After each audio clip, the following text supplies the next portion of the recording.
Martineau. Des fois, quand on se sent contrarié, c'est peut-être parce qu'il touche à quelque chose. Émotionnel ou rationnel, en accord ou à l'opposé. Les rencontres de l'heure. Alors, Joseph, aujourd'hui, tous les médias québécois, en tout cas beaucoup de médias québécois, là, publient des textes en partageant leurs craintes du projet de loi 57 là, sur la sécurité des élus. On dit que c'est trop vague et ça vise trop large et que ça peut constituer une menace à la liberté d'expression. Parle-nous de ça. Écoute, Richard, ce n'est sûrement pas à toi ni à nos auditeurs que je vais apprendre qu'il y a des rivalités considérables dans le monde médiatique québécois, des rivalités commerciales et aussi, il faut le dire, des rivalités en partie idéologiques.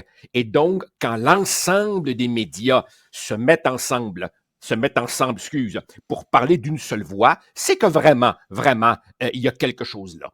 Alors, à Québec, en ce moment, on étudie le projet de loi 57 qui vise à protéger les élus du harcèlement.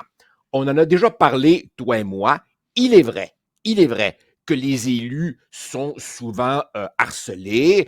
C'est un phénomène réel. Comme les chroniqueurs, voilà, comme les vedettes, exactement. comme tout le monde. Hey, il y a un projet de loi pour protéger les chroniqueurs contre les méchancetés qu'on reçoit. Serait-tu pas merveilleux? Le projet de loi Martineau. Alors, non, sérieusement. Alors, les élus ont toujours été critiqués, mais il est vrai que les réseaux sociaux ont fait exploser le phénomène.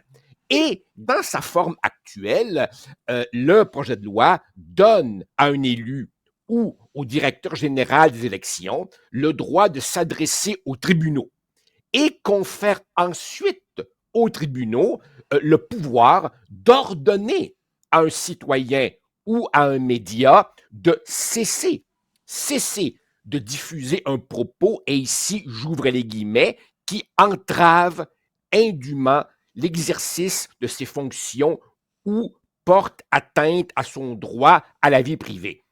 Alors là, le mot entrave n'est jamais défini. C'est quoi une entrave qui empêcherait un élu de faire son travail? Recevoir des bêtises, c'est une entrave. Être submergé de tweets méchants, ce serait une entrave. Autrement dit, tant que le mot n'a pas été précisé, défini, balisé, tant qu'une interprétation très large est possible, c'est un autre droit fondamental, la liberté d'expression, qui est potentiellement menacée. Et la liberté d'informer, c'est pour ça que les médias aussi se mettaient ensemble. Oui. Prenons cet exemple-là qui est probant, l'Office de consultation publique de Montréal. Voilà. Le bureau d'enquête sortait régulièrement des textes et des reportages, des scoops sur cet office-là. C'est pas parce qu'il se levait le matin, Jean-Louis Fortin, qui est le boss du bureau d'enquête, il se levait pas le matin en disant « J'aimerais ça aujourd'hui encore taper sa tête de Dominique Olivier, qui dirigeait cet organisme-là. » Non, c'est parce qu'il y avait une nouvelle information. Plus il grattait, plus il découvrait des choses. Puis là, il disait, tiens, on a une nouvelle information, un nouveau souper ou un nouveau repas. Bon. Alors là, et elle a dit, elle poursuit d'ailleurs encore, je pense, Québécois, en disant c'est du harcèlement, c'est de l'intimidation. Non, c'est de l'information. Richard, au mois d'octobre dernier, je ne veux pas dire de bêtises, oui, en octobre, j'ai été invité à un panel au congrès de la Fédération professionnelle des journalistes. Figure-toi donc, moi, j'ai été très étonné, j'y ai été. Et la question soumise au panel, c'était « Faut-il ou non limiter la liberté d'expression ?» Et j'ai commencé en leur disant que j'étais sidéré qu'un rassemblement professionnel de journalistes se pose la question. Je leur ai dit, si vous soumettez la question, ça veut au moins dire que certains parmi vous seraient enclins à répondre oui. C'est que oui, ça serait concevable. C'est ça. Exactement. Que vous conceviez ça déjà m'étonne. Oui. Et là, quelques-uns sont arrivés au micro pour dire, vous savez, c'est tough aujourd'hui, les médias, notre santé mentale. Et là, je leur ai dit, écoutez là, dans les médias, ça chauffe. Et si vous trouvez que c'est un milieu trop tough, si vous trouvez que ça met en péril votre santé mentale, vous êtes juste peut-être pas fait pour ça, changez de job.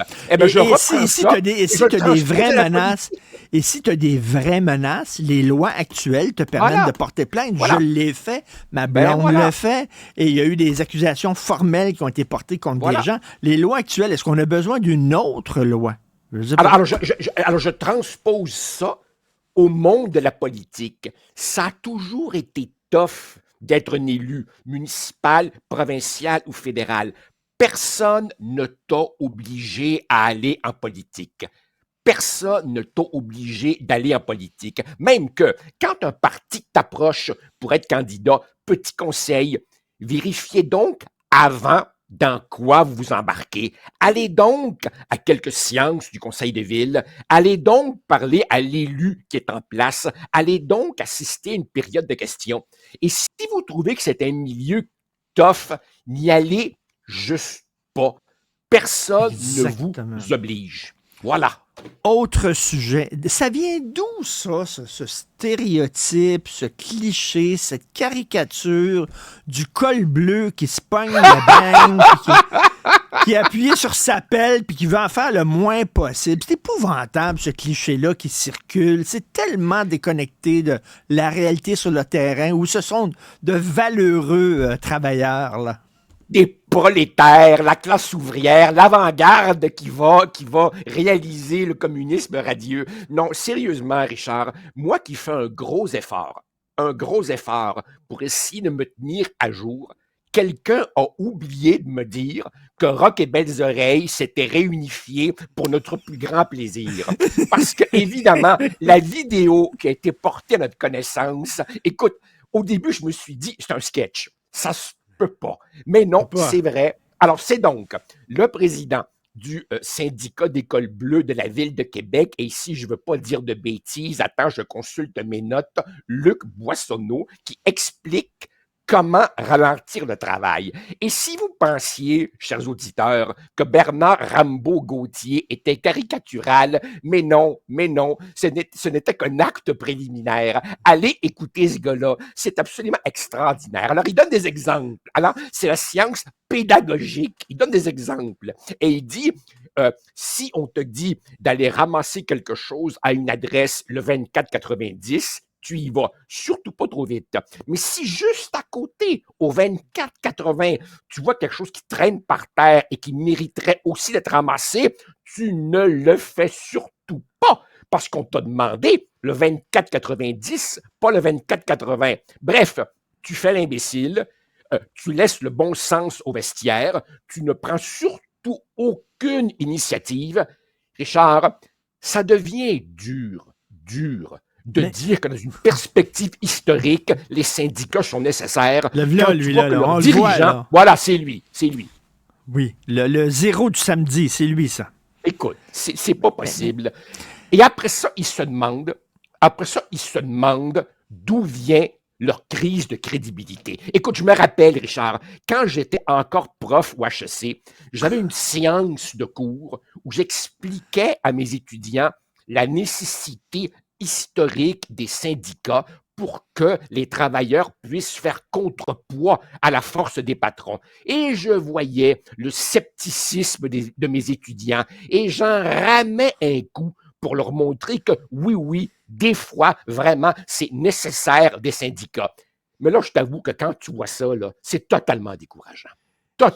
Souviens-toi de la statue de Jean Lapierre, pas le regretté Jean Lapierre chroniqueur, mais l'ancien boss des cols bleus de la ville de Montréal qui était devant le quartier général du syndicat et qui était comme ça, le bras dans les airs, là, une statue soviétique. Là. Oui, c'était une statue où il était comme coupé à la hauteur de la poitrine et posé sur un socle. Ça faisait vraiment cul-de-jatte, là, tu sais, la statue cul-de-jatte. Là. Bon, là, je viens d'insulter un paquet de gens, je m'excuse, tu sais, mais ça faisait vraiment, tu sais, écoute, enfin. Mais Joseph, ce que je ne comprends pas là-dedans, premièrement, qu'ils mettent ça sur les réseaux sociaux, ça prouve le génie de l'affaire, mais deuxièmement, ce gars-là, c'est un contribuable. Et il paie des taxes municipales. Et j'imagine quand il voit son chèque de paie puis les taxes municipales qu'il doit payer, il doit sacrer. Je veux dire, en tant que contribuable, es-tu content, lui, de payer pour des services qui sait lui-même que c'est des services de merde?